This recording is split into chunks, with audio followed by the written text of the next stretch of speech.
Good morning, students. Welcome to my channel Vishwas School Bhuna. I am Shefali, your chemistry teacher. Today we will start a new chapter, Chemical Kinetics of class 12th. इस chapter के सबसे पहले मैं आपको introduction दे रही हूँ chemical kinetics. Means kinetics का मतलब होता है साइंस में मोशन से। मीन्स किसी भी चीज़ का चलना। जब कोई भी चीज़ चलती है तो मोशन में होती है, तो साइंस की लैंग्वेज में उसको हम बोलते हैं kinetics. Chemical means chemical reactions का चलना, क्योंकि यहाँ पर बात केमिस्ट्री की हो रही है, तो यहाँ पर केमिकल रिएक्शंस चलेंगे और वो कितनी स्पीड से चलती हैं, उन कैसे चलती हैं, और ये सब इस चैप्टर के अंदर हमने पढ़ना है। तो इसकी डेफिनेशन भी केमिकल काइनेटिक्स की यही होगी। It is the branch of chemistry which deals with the speed और rate of chemical reaction. Means कितनी स्पीड से और कितनी रेट पे केमिकल रिएक्शन हो रही है, factors affecting the rate of reaction, और वो रेट ऑफ रिएक्शन किन किन किन बातों पे डिपेंड करता है, and the mechanism by which reaction proceeds, और किस तरह से रिएक्शन होती है, ये सब इसमें हम पढ़ेंगे। मीन्स अगर हम ओवरऑल बात करें तो रिएक्शन का चलना, रिएक्शन की स्पीड, रिएक्शन का मैकेनिज्म, उनका फैक्टर, उनकी रेट ऑफ रिएक्शन, मीन्स सारी ही रिएक्शन की मोशन के बारे में बात हो रही है। इसीलिए इस चैप्टर का हम नाम देते हैं केमिकल काइनेटिक्स। टोटली रिएक्शंस की स्पीड के, रेट ऑफ रिएक्शन के बारे में है ये। सबसे पहले इसकी इंट्रोडक्शन में मैं आपको बताऊंगी classification of reaction on the basis of rates. Rate का मतलब होता है कि किस स्पीड से रिएक्शन चल रही है। अगर मान लो हम कहते हैं कोई गाड़ी चल रही है, उसकी स्पीड आप निकालते हो 80 किलोमीटर की पर आवर की स्पीड से चल रही है, या उसकी कितनी स्पीड है, जो भी स्पीड है उसकी, वो उसका होता है रेट। इसी तरह कोई भी रिएक्शन कितनी स्पीड से चलती है, वो उसका क्या होता है, उसका रेट। तो क्लासिफिकेशन उसी बेस पे है किस तरह की रिएक्शंस होती हैं। पहली होती है वेरी फास्ट रिएक्शन, जो कि बहुत ज़्यादा तेज़ चलती होती हैं। जनरली जो इनका रेट होता है 10⁻⁻12 to -16 इसका रेट होता है। ये सेकंड्स में है इसका रेट। 10⁻⁻12 से 10⁻⁻16 सेकंड्स होती हैं। और ये ज़्यादातर जो रिएक्शंस होती हैं आयनिक रिएक्शंस होती हैं, जिन रिएक्शंस के अंदर क्या होते हैं, आयन्स होते हैं। जैसे फॉर एग्जांपल AgNO3 है, इसके अंदर आयन है सिल्वर के और NO3 नेगेटिव। इसमें NaCl डाला तो बन गया AgCl प्लस NaNO3। ये सब क्या है, इसके आयन्स है, आयनिक रिएक्शंस है, और इसकी स्पीड क्या है, रेट क्या है ये। अब सोचने वाली बात है, मैं कह रही हूँ ये वेरी फास्ट रिएक्शन है, मतलब बहुत तेज़ी से चलती हैं। अब मान लो ट्रेन है, ट्रेन बहुत तेज़ी से चली जाएगी, निकल जाएगी, क्या हम उसकी स्पीड का बहुत इजीली पता लगा पाएंगे? हमें नहीं पता। मैं कह दूँ आपको ट्रेन के डिब्बे गिनने हैं, आप फटाफट से गिन पाओगे? नहीं है पॉसिबल। थोड़े टाइम तक 8-10 डब्बे गिनो, उसके बाद आपकी आइज़ ब्लिंक करेंगे। मतलब वेरी फास्ट जो भी कोई भी चीज़ है, चाहे रिएक्शन है, चाहे कोई थिंग है, उसके रेट को फाइंड करना बहुत ज़्यादा मुश्किल है। इसीलिए जो वेरी फास्ट रिएक्शन होती है उनका जो रेट है वो हम डिटरमाइन नहीं कर सकते, कैन नॉट बी डिटरमाइन, क्योंकि वो बहुत ज़्यादा जल्दी हो जाती हैं। और वो किस टाइप की रिएक्शंस होती हैं, आयनिक रिएक्शंस। सेकंड जो रिएक्शंस होती हैं, अगर वो रिएक्शंस है वेरी स्लो रिएक्शंस, ये इसका टाइप्स है, जो बहुत ही स्लो हो रही हैं, जो बहुत ज़्यादा टाइम ले रही हैं, विच टेक्स क्या करती हैं, डेज और मंथ्स, मतलब कुछ दिन और कुछ महीने लेती हैं कंप्लीट होने में। उन तरह की रिएक्शंस को क्या कहते हैं हम, very slow reaction. For example rusting of iron. अब लोहा पड़े पड़े क्या है, जंग लगता है, लेकिन उसको महीनों, सालों और दिन दिन बहुत सारे लग जाते हैं। इसका कोई टाइम फिक्स नहीं होता, इसीलिए इस तरह की रिएक्शन का रेट निकालना भी पॉसिबल नहीं है। इसीलिए हम इस तरह की रिएक्शन का रेट नहीं निकाल सकते। जो थर्ड टाइप की जो रिएक्शंस होती हैं, वो कौन सी रिएक्शन होती हैं, जो मॉडरेट स्पीड पे चलती हैं। एट मॉडरेट स्पीड मतलब जो मीडियम टाइप की, जिनकी स्पीड क्या होती है, मीडियम। अब कोई गाड़ी की स्पीड है, कोई पर्सन की स्पीड है, यहाँ तो मैं एग्जांपल जनरल लाइफ से ले रही हूँ, लेकिन आपको गाड़ी पर्सन इसमें नहीं लिखना, क्योंकि चैप्टर का नाम केमिकल काइनेटिक्स है। यहाँ पर हम सिर्फ केमिकल रिएक्शंस की बात करेंगे। तो एग्जांपल मैं देखो रिटर्न में जो मेंशन कर रही हूँ वो केमिस्ट्री के रिएक्शंस के कर रही हूँ। ये सिर्फ समझाने के लिए दे रही हूँ डेली लाइफ के, ताकि आपको समझ में आ जाए कि मैं कहना क्या चाह रही हूँ। मॉडरेट स्पीड पे जो चलती है, जिनकी मीडियम होती है speed, neither very slow nor very fast, ना तो बहुत ज़्यादा तेज़ चलती हैं और ना ही बहुत ज़्यादा स्लो चलती हैं। इस तरह की रिएक्शंस को हम क्या कहते हैं? मॉडरेट स्पीड वाली रिएक्शंस, मीडियम रिएक्शन। जैसे फॉर एग्जांपल हाइड्रोलिसिस कराएंगे हम इथाइल एसीटेट का। इथाइल एसीटेट होता है CH3COO C2H5। इसका हाइड्रोलिसिस का मतलब होता है addition of water in presence of acid. Acid के H पॉजिटिव आयन की प्रेजेंस में ये रिएक्शन होती है। कोई भी आप रिएक्शन याद कर सकते हो, एसिटिक एसिड बनता है प्लस इथाइल अल्कोहल बनता है इससे। तो ये सब क्या है, इसके सिर्फ एग्जाम्पल हैं। कोई भी रिएक्शन हाइड्रोलिसिस कर लो, सुक्रोज का हाइड्रोलिसिस कर लो, वो भी इसी का ही एग्जाम्पल है। या अमोनियम नाइट्रेट का डीकम्पोजिशन कर लो, NH4NO2 है, उसको हीट करोगे क्या बन जाएगा? Water plus nitrogen, H2O plus में नाइट्रोजन। ये सब कौन सी रिएक्शन होती है? मीडियम रिएक्शन, जिनका रेट ना तो बहुत ज़्यादा होता है और ना ही बहुत कम। कोई भी और एग्जाम्पल आपकी बुक्स में अवेलेबल है तो आप वहाँ से पढ़ सकते हो। मैंने एग्जाम्पल के लिए आपको बता दिया, मीनिंग बता दिया। अब इस तरह की रिएक्शन का रेट हम बड़ा इजीली निकाल सकते हैं। ऑब्वियसली जो बहुत ज़्यादा फास्ट भी नहीं है, स्लो भी नहीं है, इसका रेट हम निकालेंगे। और इस चैप्टर में डेफिनेशन के अंदर ही रेट की बात हो रही है कि हम इस रिएक्शन का, कोई भी रिएक्शन का रेट कैसे निकालेंगे। तो आइए अब हम सीखते हैं कि किसी भी डिफरेंट रिएक्शन का रेट क्यों निकालते हैं। पहले मैं आपको रीज़न बता रही हूँ, reason for difference in the rate. कि पहले मैंने अब आपको ये बताया कि वेरी स्लो और वेरी फास्ट रिएक्शन का हम रेट नहीं निकाल सकते। इनका रीज़न क्या है? इसका मतलब ये है कि हर रिएक्शन के अंदर, मान लो कोई भी रिएक्शन है, उसके अंदर बॉन्ड टूटता भी है और आफ्टर रिएक्शन बॉन्ड बनता भी है। कोई भी जनरल रिएक्शन की बात कर रही हूँ, AB का बॉन्ड बनता है, टूटता है, और CD का बॉन्ड जुड़ता है। हर रिएक्शन में कोई ना कोई पुराना बॉन्ड टूटता है और नया बनता है। हर डिफरेंट बॉन्ड को अलग अलग एनर्जी की जरूरत होती है, बॉन्ड को तोड़ने के लिए भी और बॉन्ड को बनाने के लिए भी। हर डिफरेंट काइंड्स ऑफ जब नए बॉन्ड बनते हैं, जब, इसीलिए इस हर तरह की रिएक्शन के अंदर breaking of bond and forming of bond क्या होते हैं, बनाते टाइम एनर्जी डिफरेंट चाहिए होती है। इसीलिए हर रिएक्शन का जो रेट होता है वो डिफरेंट होता है। ही हर रिएक्शन की जो एनर्जी होती है, डिफरेंट एनर्जी होती है for breaking and forming of bond, bond को तोड़ते टाइम भी और बनाते टाइम भी। इसीलिए उनका जो रेट होता है वो भी डिफरेंट होता है। दूसरा रीज़न, हर रिएक्शन का अलग अलग रेट क्यों होता है, डिफरेंट।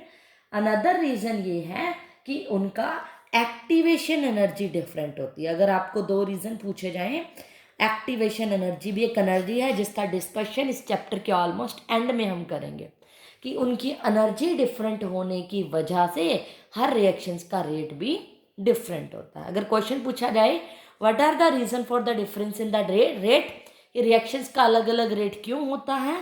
पहला, क्योंकि बॉन्ड तोड़ने और बनाने में एनर्जी डिफरेंट लगती है अलग अलग रिएक्शंस की।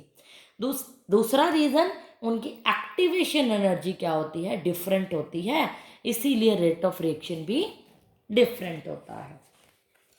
दूसरा जो अगला जो टॉपिक है हमारा, रेट ऑफ रिएक्शन। अब मैंने आपको ये तो कह दिया कि जो रिएक्शन वेरी फास्ट और वेरी स्लो है उनका रेट डिटरमाइन नहीं कर सकते, लेकिन जो मीडियम रिएक्शन है उनका रेट हम डिटरमाइन कर सकते हैं। तो रेट ऑफ रिएक्शन कैसे निकालते हैं, इसका जो डेफिनेशन है, इसकी फॉर्मूले से आपको क्लियर हो जाएगी। जो रेट ऑफ रिएक्शन का फॉर्मूला, इसको डिनोट करते हैं कैपिटल R से।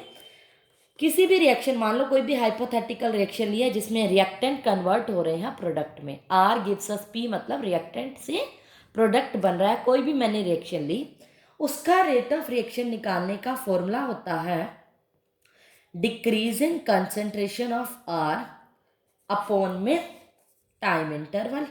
एक तो फॉर्मूला ये होता है, बड़े ध्यान से समझना, पूरे चैप्टर की जान है ये। अगर ये पॉइंट समझ में नहीं आया तो चैप्टर समझ में नहीं आएगा। और एक फॉर्मूला होता है increasing concentration of P, product मतलब बाय में टाइम।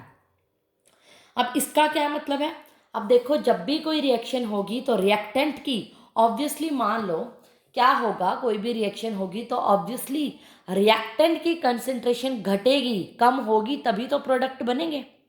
मानते हो ना इस बात को। कोई भी फैक्ट्रियों में माल बनता है, वो माल क्या होता है, उसकी अमाउंट थोड़ी सी घट जाती है, बहुत सारा कच्चा माल चाहिए ना एक भी किसी भी एक चीज़ को बनाने के लिए। तो वो जो माल है, कच्चा माल होता है रिएक्टेंट, उसकी अमाउंट आफ्टर रिएक्शन बनने के बाद, प्रोडक्ट बनने के बाद घट जाएगी। इसीलिए रेट ऑफ रिएक्शन का फॉर्मूला है decrease in concentration of R, कि रिएक्टेंट की जब कंसेंट्रेशन घटेगी with respect to time, by में टाइम, कितना टाइम लग रहा है, कितने टाइम में कितनी कंसेंट्रेशन घट रही है, that is called rate of reaction. या फिर ये कह लो प्रोडक्ट की कंसेंट्रेशन कितनी बढ़ रही है टाइम के साथ, वो भी क्या है, rate of reaction. Means ultimately reactant की कंसेंट्रेशन में डिक्रीज होता है, डिक्रीमेंट लगता है, और प्रोडक्ट की कंसेंट्रेशन में इंक्रीमेंट जब लगता है तब रिएक्शन कंप्लीट होती है। और उसको कितने टाइम में कितनी डिक्रीज इंक्रीज हो रही है, वही क्या होता है, उसका रेट ऑफ रिएक्शन। तो रेट ऑफ रिएक्शन निकालने का ये मोस्ट इंपॉर्टेंट टॉपिक है, इसको बहुत अच्छे से समझना है कि किसी भी रेट ऑफ रिएक्शन की, अब मैं इसको फॉर्मूले वाइज लिखूं सिंबॉलिक फॉर्म में, तो आर का फॉर्मूला लिखोगे इंक्रीज या डिक्रीज, मतलब चेंज आना किसी की कंसेंट्रेशन में, और चेंज को हम यहाँ पर डिनोट करेंगे डेल्टा वर्ड से। डेल्टा का मतलब होता है चेंज, जब डिक्रीज होएगी तो माइनस डेल्टा, मतलब चेंज जो आ रहा है वो नेगेटिव में आ रहा है, कम में आ रहा है, डिक्रीज में हो रहा है। और कंसेंट्रेशन के लिए हम लिखते हैं स्क्वायर ब्रैकेट। ये बात आपको पिछले चैप्टर में भी बताई है, +1 में भी आपने इक्विलिब्रियम में भी पढ़ा है कि कंसेंट्रेशन को स्क्वायर ब्रैकेट में लिखते हैं। अगर वो कंसेंट्रेशन रिएक्टेंट आर की है तो रिएक्टेंट आर लिखोगे with respect to change in time, time interval मतलब टाइम में कितना चेंज है, वो डेल्टा टी, या फिर बराबर है increase in concentration of product. Increase मतलब प्लस, इंक्रीज में चेंज हो रहा है मतलब डेल्टा, कंसेंट्रेशन है तो ब्रैकेट में किसकी है, प्रोडक्ट की यानी पी की, डेल्टा टी। मतलब टाइम के साथ रिएक्टेंट और प्रोडक्ट की कंसेंट्रेशन में कितना डिक्रीज और इंक्रीज आ रहा है, that is called rate of reaction.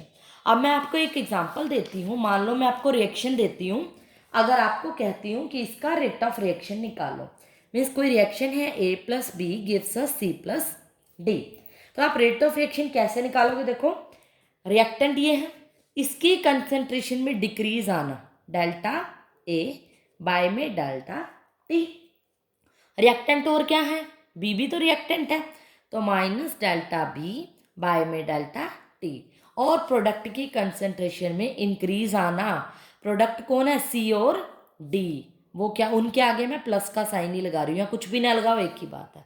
तो इक्वल टू में लिखने सारे, क्योंकि ये सब में डिक्रीज और इंक्रीज होगा तो वो किसके बराबर होगा, रेट ऑफ रिएक्शन के।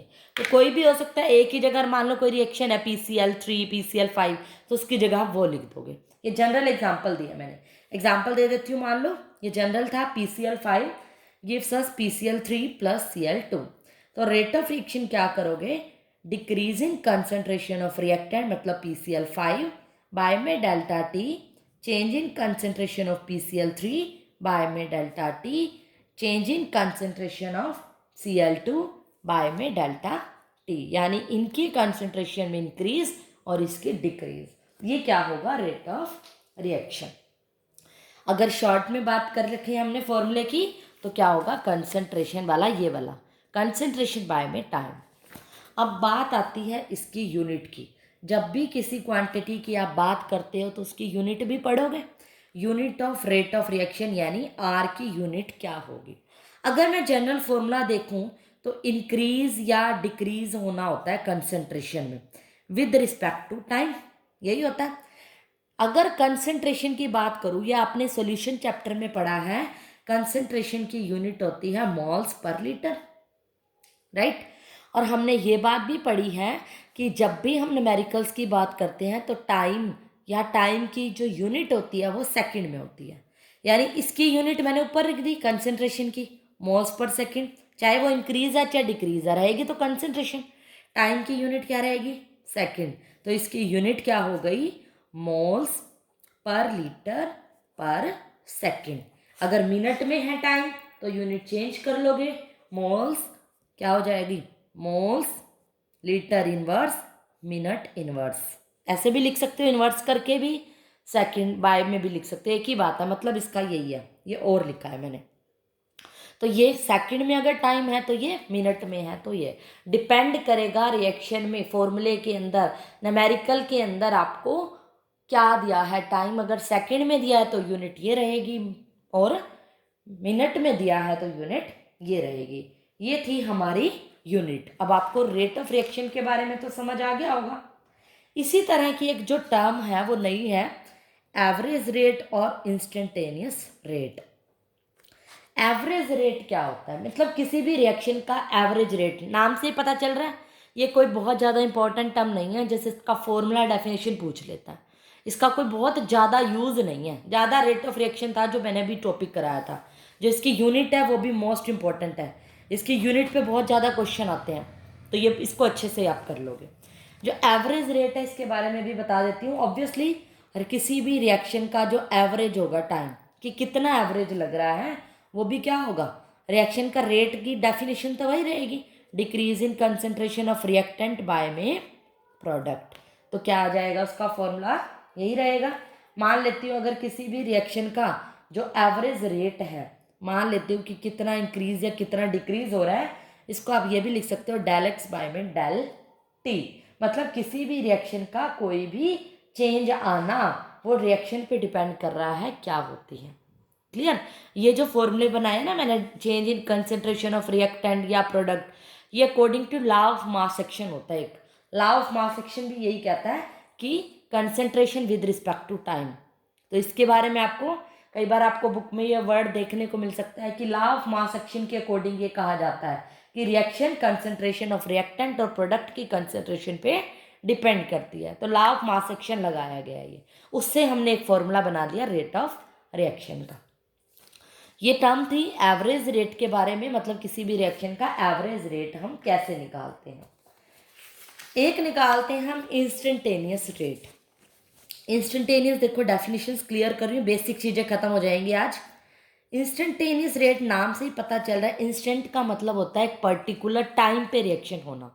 मैंने कहा कि ये कोई रिएक्शन चल रही है, मान लो कोई भी जनरल रिएक्शन है, आर गिव्स अस पी, मान लो कि 10:05 पे ख़त्म हो गई या 30 मिनट के बाद ख़त्म हो गई, एग्जैक्ट टाइम दे दिया मैंने, मिनट से हमें सेकंड में दे दिया कि रिएक्शन एक पर्टिकुलर टाइम पे ख़त्म होती है, तो उस तरह की रिएक्शन के लिए जो रेट होता है वो इंस्टेंटेनियस रेट है। अब फॉर्मूला तो सेम ही रहेगा ना, क्योंकि रेट निकालने का फॉर्मूला, मेथड, डेफिनेशन तो वही रहेगी कि रिएक्टेंट और प्रोडक्ट की कंसेंट्रेशन में कितना चेंज आ रहा है। तो बस इसका सिंबल आर इंस्टेंटेनियस, इसको हम लिखते हैं माइनस डी, डी से डिनोट कर देते हैं इंस्टेंटेनियस के लिए। डी का मतलब भी चेंज होता है, जैसे वहाँ पे डेल्टा वर्ड यूज़ किया था, कई जगह आपको ये भी देखने को मिल सकता है, तो कंफ्यूज नहीं होना। Minus D R by D T, D P by में डी टी, ये भी चेंज ही होता है रिएक्टेंट और प्रोडक्ट में। कब होता है इंस्टेंटेनियस, एट पर्टिकुलर टाइम पे, as delta T tends to zero, इसको बोलते हैं। इसकी एक लिमिट है, मैथ्स वाले बच्चों को पता होगा, जिन्होंने +1 में मैथ्स पढ़ा है, इंटीग्रेशन वगैरह, लिमिट्स वगैरह के बारे में पढ़ा है। नहीं भी पढ़ा तो कोई बात नहीं, मेडिकल्स के स्टूडेंट्स को ये ध्यान रखना है, इस जो सिंबल को, एरो को, इसको बोलते हैं टेन टू, टेंड्स टू, मतलब जो टाइम है टेंड्स टू बोलते हैं, ऐसे लगता है टेंड्स टू बोल रहे हैं, टाइम टेंड्स टू जीरो, मतलब टाइम क्या हो रहा है, जीरो के अप्रॉक्सीमेट हो जाएगा, मतलब एक फिक्स्ड पर्टिकुलर टाइम पे जो रिएक्शन का रेट निकाला जाता है, that is instantaneous rate. At condition क्या होती है, as time tends to zero, delta T tends to क्या होगा, जीरो। इसी तरह से हम क्या निकालते हैं, किसी भी रिएक्शन का रेट, इंस्टेंटेनियस है चाहे एवरेज है, ये सब क्या थे इसके फॉर्मूले। तो आज के लिए हम इतना ही पढ़ेंगे, बेसिक डेफिनेशंस सबसे पहले ये क्लियर कीजिए, फिर हम इसकी मेजरमेंट्स और आगे न्यूमेरिकल्स पे चलेंगे। बेसिक इंट्रोडक्शन करनी बहुत ज़रूरी है, जब तक ये क्लियर नहीं होगी चैप्टर क्लियर नहीं होगा। तो सबसे पहले इन फॉर्मूलों को अच्छे से लर्न कीजिए, माइंड में बिठाइए। तो आज के लिए इतना ही, दैट्स ऑल फॉर टुडे।